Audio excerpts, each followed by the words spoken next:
नमस्कार, स्वागत है आपका द फोर्थ स्टेट यूट्यूब मंच पर। मेरा नाम है रविंद्र सिंह शोरान। आप देख रहे हैं कि राजनीतिक तौर पर ये दौर बहुत वोलेटाइल है।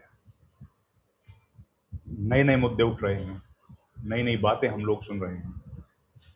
ऐसी स्थिति में सुप्रीम कोर्ट में जो मामले चल रहे हैं, और ख़ास तौर पर अगर उनका सीधे तौर पर संबंध राजनीतिक मसाइल से है, तो थोड़ा सा ध्यान और गहरा हो जाता है सुप्रीम कोर्ट की तरफ। वही हुआ। सुप्रीम कोर्ट में जो एक मामला चल रहा है वो है विधायकों की टूट का, विधायकों की खरीद फरोख्त का, और विधायकों के दल बदल का। लेकिन दल बदल का जो मामला है वो एक बड़े तौर पर देखा जाता है, और केवल एक विषय पर उसका असर पड़ेगा ऐसा नहीं। ये जो विषय है ये मूल रूप से शिवसेना से जुड़ा है, लेकिन सुप्रीम कोर्ट ने इसमें एक बहुत बड़ी बात कह दी है, और वो जो बड़ी बात कही है उसका असर हम लोग देखेंगे देश की पॉलिटिक्स पर होता हुआ बहुत साफ तौर। क्या है? सुप्रीम कोर्ट में मामला चल रहा है कि शिवसेना के जो विधायक, उद्धव ठाकरे की सरकार वाला मामला चल रहा है 2022 का। शिवसेना के जो विधायक थे वो जो चले गए थे, उसके बाद शिवसेना को शिंदे वाले गुट को शिवसेना का चिन्ह भी, चुनाव चिन्ह दे दिया गया, और उसके बाद उनके पास पार्टी दे दी गई। उद्धव ठाकरे को नई शिवसेना बनानी पड़ी। ठीक है, इतना हो गया, वो मामला चल रहा है। सुप्रीम कोर्ट ने एक बहुत महत्वपूर्ण टिप्पणी की है। जस्टिस जोयमाला बागची, 3 न्यायाधीशों की पीठ इस मामले को सुन रही है। सीजेआई सूर्यकांत, जस्टिस जोयमाला बागची और जस्टिस वी मोहन्ना। तो आज जो सुनवाई हुई महत्वपूर्ण, उस सुनवाई में जस्टिस जोयमाला बागची ने जो बात कही, वो बात बहुत बड़ी बात उन्होंने कहा। और अगर ये बात सही हो गई, अगर ये ऑर्डर में लिख के आता है, तो आप ये समझ लीजिए कि देश की राजनीति बदल जाएगी। देश की राजनीति बदल जाएगी, मैं ये बात कह रहा हूं। और 2022 के बाद से जो घटनाक्रम घटा है वो सब बदल जाएगा। ये जो पॉलिटिकल पार्टीज के सांसद विधायक हम लोग देखते हैं टूट के एक पार्टी को छोड़ के दूसरे में, ये सब बंद हो जाएगा। इतनी बड़ी बात कही है जस्टिस बागची ने। मैं उसका एक्सप्लेनेशन भी करूंगा, और वो सही जो लाइन उन्होंने बोली वो भी पढ़ के बताऊंगा। जस्टिस जोयमाला बागची ने कहा है कि लेजिस्लेटिव पार्टी जो होती है वो रियल बॉस है। लेजिस्लेटिव पार्टी जो है वो रियल बॉस है। क्या मतलब? दो पार्टियां होती हैं, एक पॉलिटिकल पार्टी, एक लेजिस्लेटिव पार्टी। लेजिस्लेटिव पार्टी वो होती है जो विधायक होते हैं। जस्टिस बागची ने कहा कि वो लोग खुद अपना फैसला कर सकते हैं क्या? फिर उन्होंने कहा वो लोग खुद अपना फैसला नहीं कर सकते, फैसला अल्टीमेटली पॉलिटिकल पार्टी को करना है। ठीक है, political party has to take a decision. मतलब जो राजनीतिक दल ने फैसला किया है वो प्रिवेल करेगा।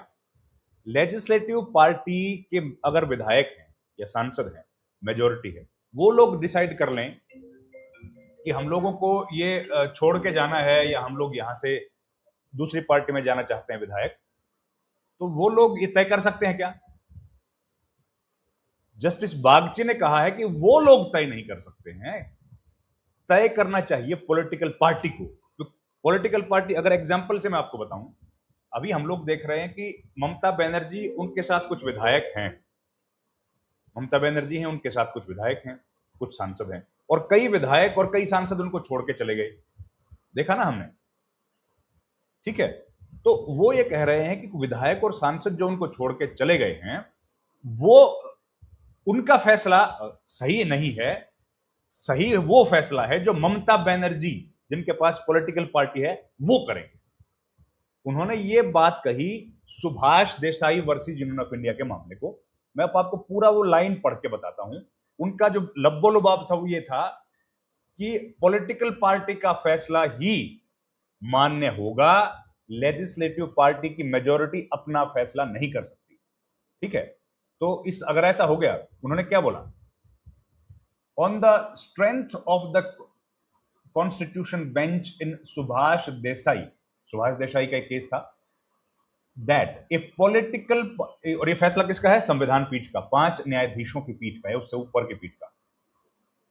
क्या लिखा है? उन्होंने बोला है political party has subsisting control over A legislature party, मतलब पॉलिटिकल पार्टी का कंट्रोल होगा लेजिस्लेटिव पार्टी पर, ठीक है। And any decision of the political party would prevail, फैसला पॉलिटिकल पार्टी का ही प्रिवेल करेगा over the will of the majority of legislature party. Clear बोल दिया उन्होंने ये बात।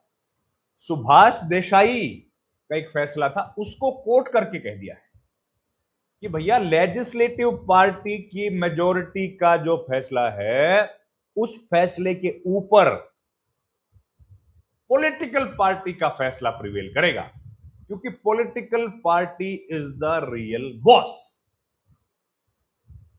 यह मामला क्या है और इस मामले का असर क्या होगा? यह मामला है सुप्रीम कोर्ट के भीतर चल रहा है कि शिवसेना के विधायक टूट के गए, और शिवसेना के विधायक जब टूट के चले गए तो सांसद भी टूट के गए, तो जो इलेक्शन कमीशन है उसने शिवसेना शिंदे वाले गुट को हमारा चुनाव चिन्ह दे दिया, नाम भी दे दिया ओरिजिनल, जबकि वो पार्टी हमारी थी। इस पर सुप्रीम कोर्ट ये कह रहा है, इसका सीधा असर कहां पड़ेगा? आप अभी देख रहे हैं, हम लोग पिछले 3 घटनाओं को अगर एक के बाद एक देखें, 6 सांसद टूट के पिछले महीने चले गए शिवसेना के, उद्धव ठाकरे के। कहां चले गए?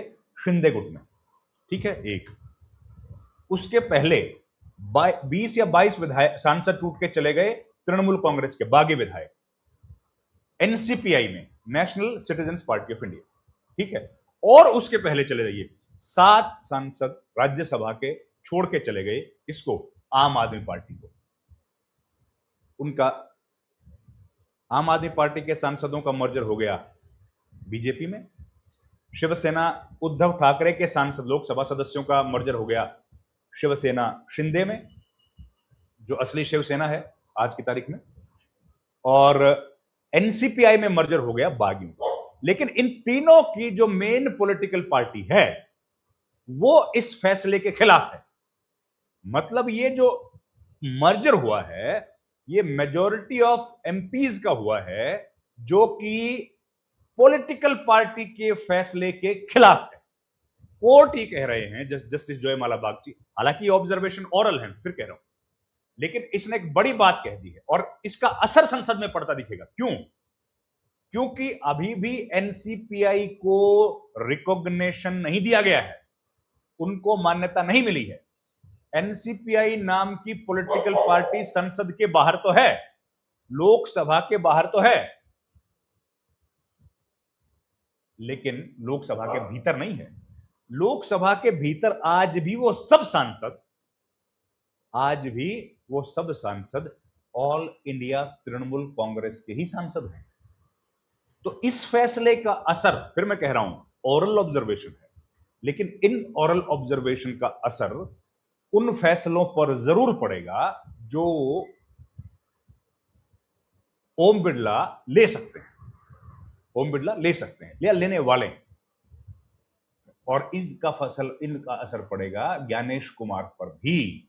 अगर कोर्ट यही बातें अपने फैसले में लिख देता है और फैसला यह आता है कि लेजिस्लेटिव पार्टी, क्योंकि कॉन्स्टिट्यूशनल बेंच का फैसला उन्होंने बताया कि लेजिस्लेटिव पार्टी के फैसले के ऊपर लेजिस्लेटिव पार्टी के जो मेजॉरिटी ऑफ लेजिस्लेचर्स का फैसला है उसके ऊपर भी प्रिवेल करेगा पॉलिटिकल पार्टी का फैसला ही, ये तो पूरा खेल ही बिगड़ जाएगा, पूरी कहानी उल्टी हो जाएगी। लेकिन ये फैसला आएगा तब, अभी केवल ऑब्जर्वेशन है। इस मामले में कपिल सिब्बल वकील हैं। कपिल सिब्बल ने अपने आर्गुमेंट दिए। उन्होंने कहा कि देयर इज डिफरेंस, देखो इलेक्शन कमीशन के बारे में वो कह रहे हैं कि there is a difference between institution that discharge political functions. देखिए बड़ी इंपॉर्टेंट लाइन है, institution that discharge political functions एक, and institution that discharge constitutional functions. He said, while an erroneous political function can be corrected, but a wrongful decision by the constitutional authority like ECI can seldom be rectified. The senior counsel further underlined that the level of integrity expected from institution discharging constitutional function is way higher. बेहद महत्वपूर्ण ये सुनवाई हुई है। उम्मीद है जब इसका फैसला आएगा, 2022 से चल रहा है, कब तक आता देखते हैं। इस वीडियो में इतना ही। आपका बहुत धन्यवाद। Thank you very much. नमस्कार।